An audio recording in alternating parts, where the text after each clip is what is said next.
Hey, I'm Jason Gibbons. I'm the worship leader here at First Baptist Church of Pensacola in Pensacola, Florida.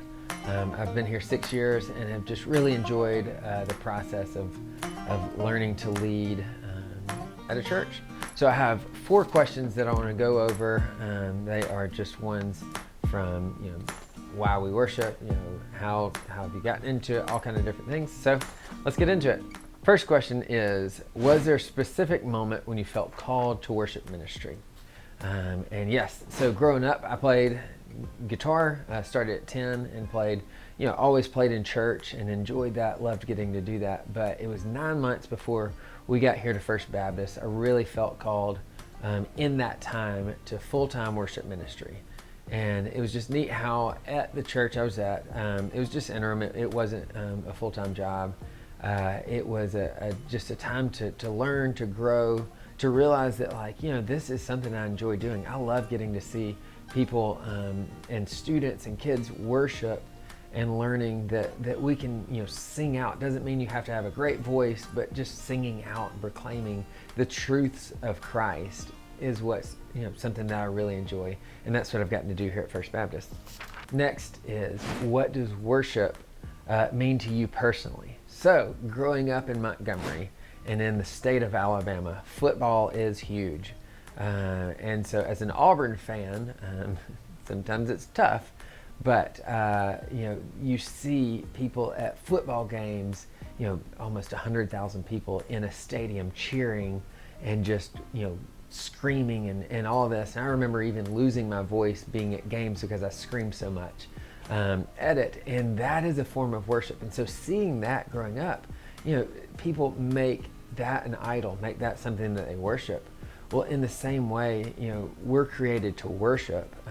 It's just the fact as a Christian, we need to focus our worship on Christ.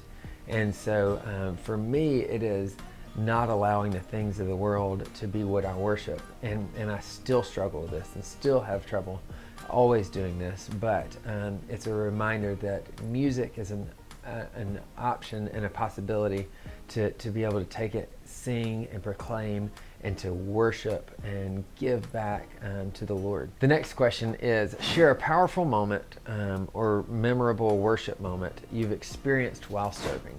So as I first got here at First Baptist, we always did a special song for our offering time. And I remember just as we kind of tried to transition out of the special style music and into like music where, as a worship song, it would kind of bring people along and lead, and everyone kind of worship together instead of us doing a song for everyone to just sit and watch. I remember the week that this happened, we were doing the offering and we had kind of done this transition trying to focus more on worship and not special music. I remember as we were passing the offering, everyone stands up. They start kind of standing up throughout the room, and then everybody's standing. Well, then they're passing the plate standing, which is kind of, it's a little awkward sometimes, but it worked. And so it's just been something that I love to see without me saying, hey, guys, everybody stand along with us as we worship. People just start doing it, and it's just been really neat. Kind of a funny time that happened. So the last question is, how do you stay spiritually grounded while serving regularly? This is something that is always tough. I've talked to our team a lot about, the lights are shining at us, but it's not about us. It's always trying to focus attention to the Lord. And so we as we have gone through the past couple of years, we use scripture that we kind of is our theme for the year. 2 years ago, it was John 4, worship in spirit and in truth. And then this year, it is Isaiah 42:10, sing to the Lord a new song. And so we just focus our attention through scripture, through prayer, and just letting it be about Christ and not about us. Something that we do every Wednesday before rehearsal, before we get into playing music or anything, we split up into groups of 2 or 3, and we just spend time praying for each other.